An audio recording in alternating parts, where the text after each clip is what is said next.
Relation बनाना होगा तो सभी रिलेशन कार्तीय गुणन के ही उपसमुच्चय होते हैं, समझे नहीं? तो पहले आपको 2 सेट दिया जाएगा, 2 सेट में पहले आपको कार्तीय गुणन निकालना पड़ेगा, वहीं से हम लोग छांट छांट के अलग अलग रिलेशन बनाते थे, बताया था नहीं बनाया? लेकिन मैंने बोला था 2 सेट दिया जाएगा, लेकिन आपको 12 में जो है ना वो केवल एक ही सेट देकर उसमें आपको रिलेशन पूछेगा। अब देखो पहले मैं बात क्या बता रहा हूँ, हम पढ़ रहे हैं, क्या पढ़ रहे हैं? रिलेशन पढ़ रहे हैं, रिलेशन एंड फंक्शन पढ़ा जा रहा है, तो रिलेशन आज पढ़ रहे हैं, पहले तो संबंध पढ़ा जा रहा है। तो सुनो पहले मैं क्या बताया आपको, जैसे सुनो पहले केवल ए सेट दे दिया जाएगा, ए सेट, बाद में जो बोल रहा हूँ अच्छे से सुनना भाई, क्योंकि ये बहुत इंपॉर्टेंट मैं बताने वाला हूँ। ए जैसे आपको ए सेट दे दिया, ए सेट में क्या है, मैं मान लेता हूँ 1 है, 2 है, 3, ऐसे दे दिया है। ए सेट में 3 एलिमेंट हो गए, ठीक, 3 एलिमेंट है। अब यहाँ पर सुनो पहले, अब मैं कल आपको बताया था कि बी सेट भी देता था तो दोनों का कार्तीय गुणन निकालते थे, लेकिन अब क्या मैं बता रहा हूँ आपको, बी सेट नहीं देगा, पेपर में दे भी सकता है लेकिन केवल एक ही सेट दे देगा, तब एक ही सेट दे देगा तो उसमें क्या है भाई, एक सेट अपने आप से फिर से यही को मान लेंगे, नहीं समझे? दूसरा भी इसी को मान लेंगे, दूसरा भी ए सेट मान लेंगे, इसी को बी नहीं ए ही इसी को मान लेंगे, ए मान लेंगे, फिर से क्या हो जाएगा 1, 2, 3। अब इसका कार्तीय गुणन नहीं निकल सकता, निकल सकता है यार, एक राशि निकल जाएगा, उसमें क्या निकल जाएगा भाई, तो निकालो, एक राशि निकालो, एक राशि निकालोगे कैसे होगा बताओ, कार्तीय गुणन 1 कमा 1, हाँ 1 कमा 2, 1 कमा 3, कार्तीय गुणन मतलब कार्टेशियन प्रोडक्ट भाई। चलो तो यहाँ पर देखो क्या हो जाएगा, 1 कमा 1 हो जाएगा, 1 कमा 1 हो गया, और बताओ 1 कमा 2 हो जाएगा, 1 कमा 2 हो जाएगा, और बताओ भाई ऐसे क्या हो जाएगा, 1 कमा 3, ये सब क्या होते हैं, ऑर्डर्ड पेयर होते हैं, क्रमित युग्म क्या होते हैं, क्रमित युग्म, ऑर्डर्ड पेयर की हिंदी क्या होती है, क्रमित युग्म, ये सब क्रमित युग्म है, क्या है, क्रमित युग्म है भाई, क्रमित। हाँ ऐसे बताओ क्या हो जाएगा, 1 कमा 3, ऐसे 2 कमा 1, 2 कमा 2, 2 कमा 3 हो जाएगा क्या, 2 कमा 1 हो जाएगा, 2 कमा 2, ऐसे 2 कमा 3। और बताओ भाई क्या हो जाएगा, ऐसे 3 कमा 1, 3 कमा 2, 3 कमा 3, 3 कमा 1, 3 कमा 2, और क्या हो जाएगा 3 कमा, ये हो गया नहीं हो गया? बताओ पहले आप हमको ये बताओ, इसमें बताओ कितने, बताओ कितने क्रमित युग्म बने दोनों का यूज करके, कितने 9 बने। अब ऐसे मैं आपको सिखाया भी था, क्या सिखाया था भाई, डायरेक्ट जैसे पूछ ले नंबर आप कितने क्रमित युग्म होंगे भाई, नंबर आप एक रास ए में कितने एलिमेंट होंगे, कितने क्रमित युग्म होंगे, तो आप डायरेक्ट बताओगे, कैसे बताओगे, number of A into number of, बताओ पहले ए में कितने लोग हैं, 3 गुणे 3 क्या हो जाएगा, 9 है कि नहीं है ना भाई? चलो ठीक, अब हमारी बात पूछ ले कि भाई इससे कितने संबंध कितने पॉसिबल है, कितने रिलेशन पॉसिबल है। तो सुनो पहले मैं आपको बताया था, number of, total number of relation भाई, नंबर ऑफ रिलेशन 512। हाँ तो सुनो पहले कैसे होगा भाई, देखो 2 की power number of A into number of A, यही तो होता था। अब भाई बी सेट है ही नहीं तो ए सेट में ही 2 बार करना पड़ेगा, तो क्या हो जाएगा 2 की पावर क्या हो जाएगा, हाँ 3 इंटू 3 मतलब हो जाएगा 2 की पावर 9, और 2 की पावर 9 मान 512। हमारी बात आप सुन रहे हो ना भाई, ठीक है। अब मैं आपको क्या बताने वाला हूँ, अब इसी में आपके चैप्टर में जो आपके मतलब उसमें है सिलेबस में क्या है जानते हो, 4 सेट है, 4 रिलेशन है। एक तो है भाई क्या जानते हो, आइडेंटिकल रिलेशन हो गया, एक है रिफ्लेक्सिव रिलेशन, स्वातुल्य समझते हैं, स्वातुल्य संबंध क्या होता है, स्वातुल्य संबंध।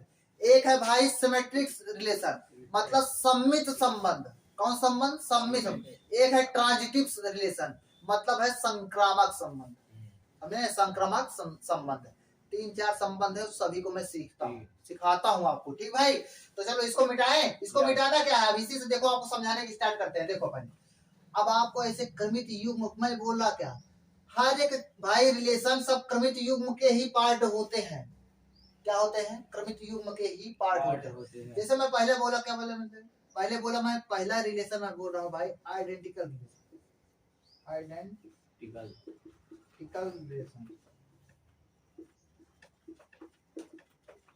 देखो भाई आइडेंटिकल रिलेशन क्या होता है, आइडेंटिकल रिलेशन वो होता है कि मैं आपको समझा रहा हूँ, पहले बताओ मैं बार बार क्या बोल रहा हूँ, जो सभी रिलेशन मिलेंगे सभी कार्तीय गुणन से मिलेंगे, नहीं मिलेंगे। सुनो पहले, जैसे आपको दे दिया जाए, आपको दे दिया जैसे R कोई रिलेशन है, R1 कोई रिलेशन है, इसमें आपको दे दिया जाए, क्या दिया जाए, जैसे बोल दे कि भाई 1,1, सुनो पहले, 1,1, 2,2, 3,3, बोले क्या है, बताओ कौन सा रिलेशन है, क्या हो, कौन सा रिलेशन है। तो आप कैसे समझोगे कि कौन सा रिलेशन है। मैं आपको 4 प्रकार का रिलेशन बताऊंगा, उसी में से आपको नाम बोलना पड़ेगा। आपको हर एक पेपर में पूछा भी गया है, तो पहले आपको पता करना पड़ेगा। देखो जैसे बोले कि आइडेंटिकल रिलेशन कैसे होता है। आइडेंटिकल रिलेशन वो होता है, पहले आप बोलोगे सेट आपको दिया है, कौन सेट में बनाना है, तो आपको सेट ये दे दिया रहेगा। जैसे ये सेट, इसमें क्या है, 1,2,3 है कि नहीं, तो ये सभी के भाई आपस में इन्हीं के आइडेंटिटी होनी चाहिए। मतलब जैसे एक है ना, एक का संबंध एक से होना चाहिए, दो है ना, दो का संबंध दो से होना चाहिए, तीन का संबंध तीन से होना चाहिए, और कुछ होना ही नहीं चाहिए। मैं क्या बोला भाई, जैसे ए सेट में कितने लोग हैं, 3 लोग हैं ना, 3 है, 1 है, 2 है, 3 है। आइडेंटिटी मतलब होता है अपना हमशक्ल, अपना हमशक्ल। जैसे शीशे के सामने खड़े हो जाओ, तो शीशे के सामने खुद ही दिखते हो नहीं दिखते, वैसे भाई एक को सामने रखोगे तो एक ही दिखेगा, नहीं दिखेगा। 2 को सामने रखोगे 2 ही दिखेगा ना, 3 को सामने रखो 3 ही, ऐसे। और कुछ और बस 3 लोग हैं, 3 ही लोग को रखना है बस, और ज्यादा लोग को नहीं रखना है।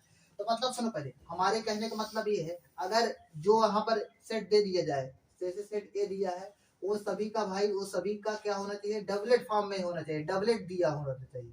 डबलेट मतलब उन्हीं का भाई सामने वाला है। जैसे 1 रखा तो 1 मिल गया, 2 रखा तो 2 मिल गया, 3 रखना हो तो 3 मिल गया। मतलब उन्हीं का संबंध उन्हीं से होना चाहिए। मतलब क्या होना चाहिए, x is related by x, मतलब खुद का संबंध खुद से ही होना चाहिए। समझे नहीं समझे। उसके अलावा और कोई ऑर्डर्ड पेयर क्रमिक युग्म नहीं आना चाहिए।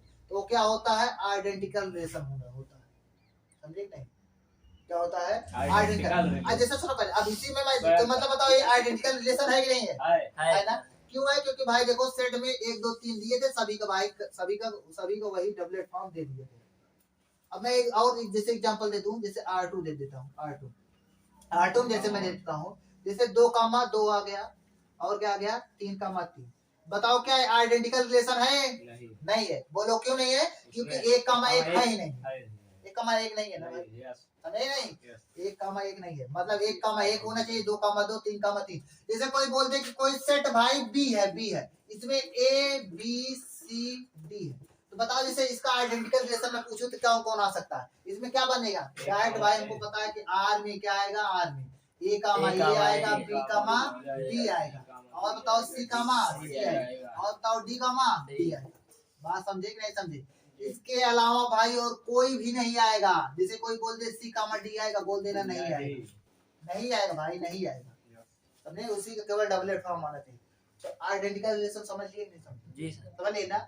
ऐसे आपको देकर पूछेगा तो आपको बता देना कि भाई आइडेंटिकल रिलेशन है कि नहीं है। ठीक, अब इसके आगे चलते हैं भाई, रिफ्लेक्सिव रिलेशन बताते हैं, वही से बहुत ज्यादा इंपॉर्टेंट है, वो पेपर में आता ही आता है।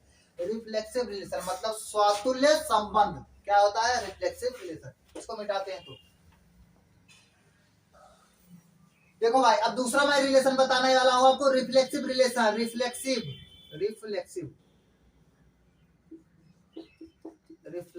रिलेशन मतलब ये कौन सा, इसका हिंदी भाई क्या होता है जानते हो, स्वातुल्य संबंध। स्वातुल्य संबंध। अब ये कौन सा संबंध होता है भाई, देखो ये ऐसे आइडेंटिकल रिलेशन की जैसा ही है, मतलब वैसे ही है, लेकिन इसमें क्या है बात जानते हो भाई, इसमें ये है, इसमें देखो, इसमें जैसे इसमें मैं मान लेता हूँ, जैसे आपको सेट दिया रहेगा, जैसे सेट मैं बार बार इसी सेट दिया है, इसी से मतलब आपको सभी को समझा रहा हूँ। अब क्वेश्चन जैसे आएगा, मैं बहुत सारे क्वेश्चन कराऊंगा, आपको समझ में आएगा, बस आप थोड़ा समझ लो। देखो जैसे ये सेट दिया है, 1,2,3 है, समझे नहीं। मतलब क्या होना चाहिए, मतलब भाई इसके तो डबलेट फॉर्म आना ही चाहिए, नहीं आएगा तो आप बोल दोगे रिफ्लेक्सिव रिलेशन नहीं। रिफ्लेक्सिव मतलब स्वातुल्य संबंध नहीं है, मतलब इसके डबलेट फॉर्म आना ही चाहिए, तभी बोलोगे कि जो संबंध दिया है। जैसे एग्जांपल में मान लेता हूँ, जैसे एग्जांपल ये जो एग्जांपल R1 दे दिया जाए, R1 क्या होना चाहिए, R1 में इनके सभी के भाई डबलेट फॉर्म, मतलब उन्हीं के हमशक्ल आना चाहिए। 1 है तो 1,1, 2 है तो 2,2, 3 है तो 3,3 आना चाहिए। उसके अलावा भी कुछ आ जाए तो तब भी चलेगा, उसके अलावा भी कुछ आ जाएगा तब भी चलेगा, तब भी रिफ्लेक्सिव रिलेशन होगा वो। लेकिन मैंडेटरी क्या बात है, मैंडेटरी मतलब जरूरी क्या है, बिना उसके कोई पूरा नहीं होगा, मतलब बिना उसके स्वातुल्य संबंध नहीं कहलाएगा। क्या, इन सभी के भाई आइडेंटिटी मतलब इन सभी के ऑर्डर, मतलब इन सभी के हमशक्ल तो होने ही चाहिए, मतलब 1 है तो 1 कामा 1, 2 है तो 2 कामा 2, 3 है तो 3 कामा 3 होना चाहिए। उसके अलावा कुछ आ जाएगा तब भी वो चलेगा। हमारी बात समझे नहीं? मतलब आइडेंटिकल रिलेशन तो होना ही चाहिए तभी स्वातुल्य संबंध कहलाएगा। उसके अलावा कुछ आ जाएगा तब भी वो चलेगा। उसमें जैसे आइडेंटिकल रिलेशन में भी मैंने बताया उसके अलावा कुछ आ जाता तो नहीं होता था ना, तो लेकिन इसमें चलेगा। मतलब जैसे आपको एग्जांपल देता हूँ, जैसे सुनो पहले, जैसे R1 बराबर ये कोई रिलेशन दिया है, अब इसका नाम रखना है, बताओ कौन सा रिलेशन होगा। जैसे मैं बोल दूंगा देखो 1 कामा 1 है, क्या है 1 कामा 1, 2 कामा 2, और बताओ जैसे दे दिया जाए 2 कामा 3, बताओ क्या ये आइडेंटिकल रिफ्लेक्सिव रिलेशन है, स्वातुल्य संबंध है? नहीं है। उन लोग क्यों नहीं है? क्योंकि बताओ सेट ए में कितने लोग हैं? 3, 1 है 2 है 3 है कि नहीं? 1 कामा 1 तो मिल गया, 2 कामा 2 को मिल गया, लेकिन 3 कामा 3 तो मिला ही नहीं यार। 3 कामा 3 भी मिलना चाहिए था। फिर जाके उसके अलावा भी जैसे ये दे दिया जाए तब चलता। अच्छा पहले तीनों मिल जाए तो? हाँ तीनों होना ही चाहिए भाई, उसके अलावा समझे नहीं, वो तो होना ही चाहिए, समझे नहीं? ये आइडेंटिटी स्वातुल्य संबंध नहीं है। स्वातुल्य संबंध बनाना है तो भाई क्या करना पड़ेगा इसमें भाई, 3 कामा 3 को लाना ही पड़ेगा। 3 कामा 3 को मैंने लाया। अब इसके अलावा जैसे 2 कामा 3 मिल गया तो तब भी चलेगा, स्वातुल्य संबंध होगा। बात समझ आया हमारी? जी सर। तो बताओ ये स्वातुल्य संबंध है? बताओ ये क्या आइडेंटिकल संबंध है कि नहीं? आइडेंटिकल रिलेशन है कि नहीं है? बताओ लोग जी। नहीं है उन लोग, नहीं है, क्योंकि इसमें 2 कामा 3 आ गया।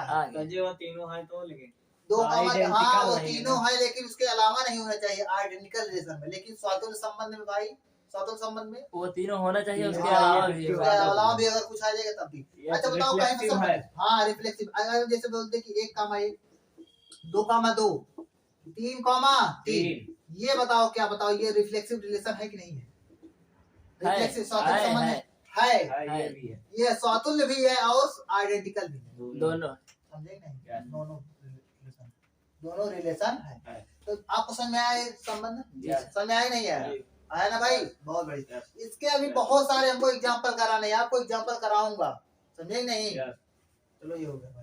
इसके बाद में देखो तीसरा रिलेशन होता है, क्या जानते हो? Symmetric relation. क्या होता है? सिमेट्रिक मतलब सम्मित संबंध। कौन सा संबंध? सम्मित संबंध, सिमेट्रिक रिलेशन। तो देखो इसको मैं बताता हूँ भाई। अब देखो सम्मित संबंध क्या भाई? सम्मित संबंध सिमेट्रिक रिलेशन।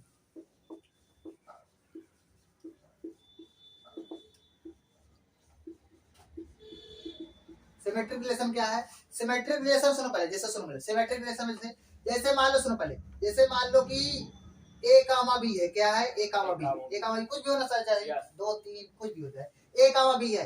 ये मतलब आपको मिल जाए, ये आपको जो संबंध दिया हो, जो क्वेश्चन में ढूंढोगे, मतलब ऑर्डर पेयर में ए कामा बी, उसमें आर में हो, मतलब आर में R1 में हो, तो भाई क्या होना चाहिए जानते हो? तब तो आपको जरूरी ही है कि बी कामा ए होना ही चाहिए, बी कामा ए आर में मिलना ही चाहिए।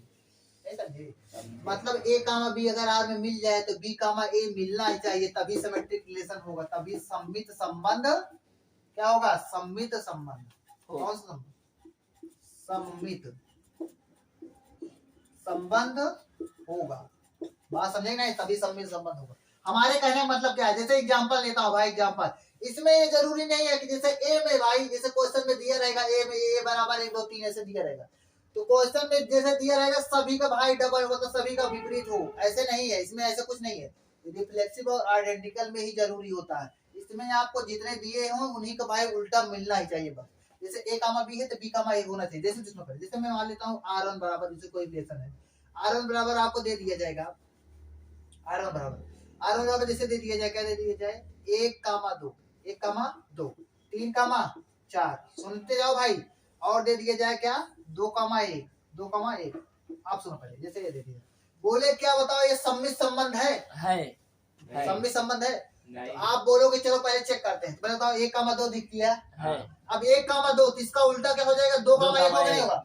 2 कामा 1 सब जगह ढूंढो, कहीं पर है? ये है।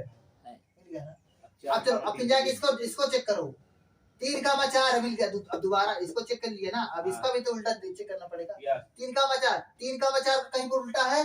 4 कामा 3 है, मतलब 4 कामा 3 होना ही चाहिए था भाई, मतलब ये तो है ही नहीं। तो मतलब यही सब बोल देंगे सम्मित संबंध नहीं है, ये सम्मित संबंध नहीं है। इसमें भी जो मतलब जितना दिया रहे सभी के सभी जितने सब दिए हो सभी को उल्टा मिलना चाहिए, समझे कि नहीं सर? जी सर, सभी को उल्टा मिलना चाहिए। 4 कामा 3 भाई नहीं है, इसलिए सम्मित संबंध नहीं है। अच्छा चलो ठीक है, सम्मिलित संबंध बनाना होता तो भाई जैसे आपको जैसे इसको थोड़ा चेंज कर लिया जाए, ऐसे बोल दिया जाएगा 4,3 यहीं पर ला भी देते हैं थोड़ी देर के लिए। तो मान लेते हैं R2 कोई वो R1 रिलेशन नहीं था सम्मिलित, लेकिन R2 में जैसे एग्जांपल लेते हैं क्या है 1, 2, 3, 4 और 3, 4, 3 क्या है 4,3 है भाई 4,3। ये लो पहले हमारी वाली बात सुनो, 4,3 है ना। हाँ भैया बताओ, पहले बताओ क्या ये सम्मिलित संबंध है? भाई अभी भी नहीं है, बोलो क्यों? आप पहले हमारी बात सुनो। बोलोगे कि 4 कहाँ से आप ला दिए? 4 तो भाई ए सेट में 4 तो है ही नहीं, ए सेट में तो 3 ही तक है ही नहीं है, 3 तक है ना।